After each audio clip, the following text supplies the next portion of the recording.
En número 5 tenemos The Lost, una película basada en la novela de Jack Ketchum sobre el asesino Charles Schmid, que nos presenta a su alter ego, un chaval de 19 años, Ray Pye, que fusila a sangre fría a dos campistas ante sus amigos.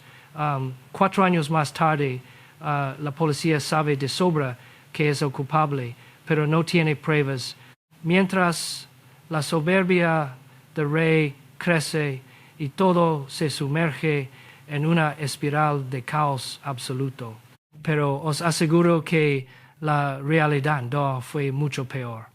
En 1964, Charles Schmidt era un chico carismático de 22 años, afincado en Tucson, Arizona. El tipo era pura vanidad, se maquillaba y se pintaba un lunar falso.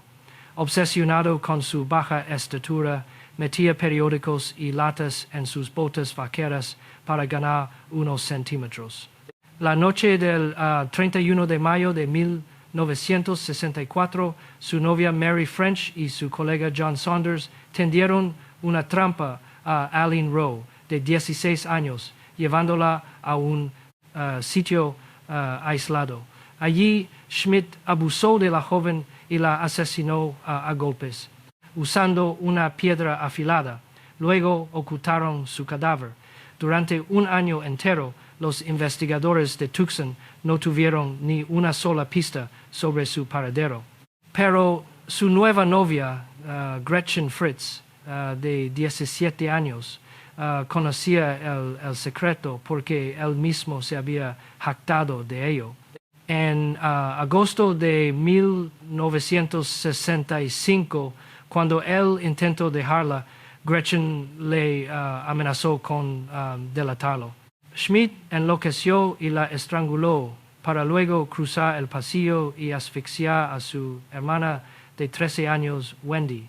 Dejó los cuerpos en el desierto. Increíblemente, Schmidt acabó enseñándole las víctimas a un confidente, quien fue directo a denunciarlo. Lo detuvieron y condenaron a muerte, pero la sentencia se anuló y pasó a perpetua sin condicional. En la cárcel no cayó bien y el 10 de marzo de 1975, 2 presos lo acribillaron a puñaladas. Murió 10 días después. En el número 4 tenemos Terror en Amityville. Da igual que dudéis de los fantasmas, porque la crueldad del crimen real que inspiró la cinta es innegable. Los adinerados de feo residían en Amityville, Nueva York, pero el hijo mayor, Ronald, apodado Butch, era un mar de problemas. A pesar de los psicólogos, sus padres, Ronald y Luis, pretendían apaciguarlo comprándole caprichos caros como barcos o coches, ya de adulto. Incluso le dieron un puesto cómodo en el negocio de la familia. Todo fue en vano. Butch seguía desatado y robó $20,000 de la empresa con un cómplice. El 1 de noviembre de 1974, de madrugada, el joven cogió un rifle y entró al cuarto de sus padres. Les desarrajó 2 tiros a cada uno. Después se dirigió al dormitorio de sus hermanos menores, acabando con la vida de los 4 de un tiro en la cabeza. Con la masacre consumada, se duchó y se fue a trabajar de lo más normal. Por la tarde entró fingiendo pánico en un bar cercano, diciendo que habían atacado a sus padres. Al avisar a los agentes, culpó a un asesino a sueldo mafioso, pero su coartada cayó por su propio peso y acabó confesándolo todo. Un año después, la justicia le impuso 6 cadenas perpetuas.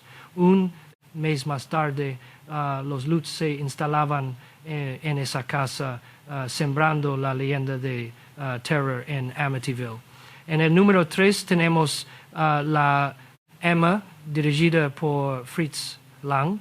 Es una de las cintas más angustiosas de la primera mitad del siglo XX. Lanzada en Alemania en 1931, Peter Lorre encarna al asesino infantil Hans Beckert.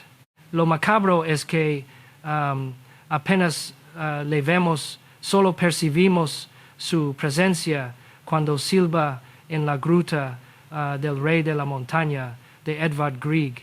Y aunque la pantalla aterra, la realidad hiela la sangre. El personaje se inspiró en Fritz Haarmann, apodado el vampiro de Hannover, que acabó con la vida de 27 jóvenes entre 1918 y 1925. Su sádico método consistía en desgarrarles el cuello con los dientes. Lo arrestaron el 22 de junio de 1924 al intentar capturar a otra víctima. El proceso judicial posterior se convirtió en un auténtico espectáculo público y él acabó guillotinado el 15 de abril de 1925 tras ser declarado culpable de 24 muertes.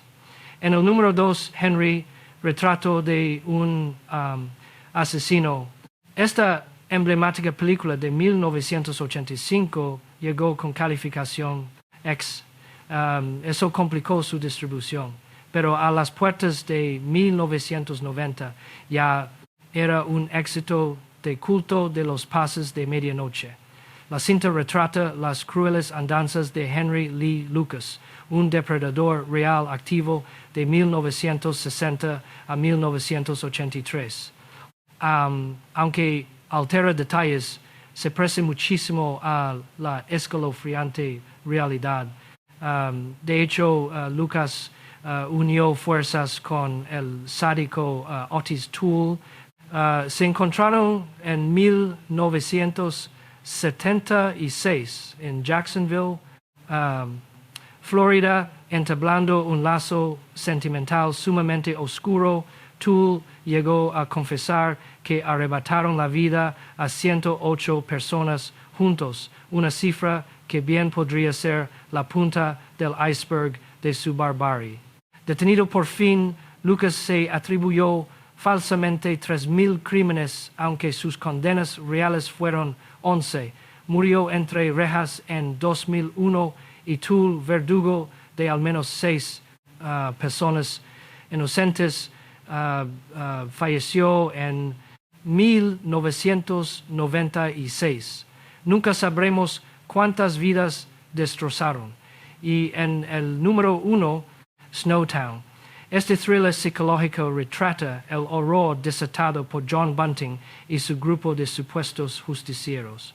La trama sigue a Jamie, un adolescente acosado en Adelaida que encuentra en el carismático Bunting una figura paterna nociva, la cual terminará arrastrándolo a un infierno de torturas y sangre. Esta escalofriante historia, conocida como el caso de los barriles de Adelaida, transcurrió de 1992 a 1999 en Australia. El auténtico Bunting despreciaba profundamente a homosexuales y pedófilos. Con la ayuda del hijo de su pareja y otros secuaces, torturó, asesinó y desmembró a 11 víctimas, entre ellas vecinos, amigos y la mujer de uno de sus propios cómplices. Sufrieron asfixia, palizas o tiros e incluso hubo un caso de canibalismo. Para ocultar los crímenes, metieron 8 cadáveres en bidones sellados dentro de la cámara acorazada de un banco abandonado que estaba a nombre de Bunting. Al final, toda la banda cayó en manos de la justicia. Él sumó 11 cadenas perpetuas sin opción a libertad condicional, mientras que Blasakis podrá pedir la condicional tras 26 años de encierro. Como siempre, os agradezco que me hayáis acompañado hoy. Si os ha gustado el viaje, pulgar arriba y suscribíos al canal.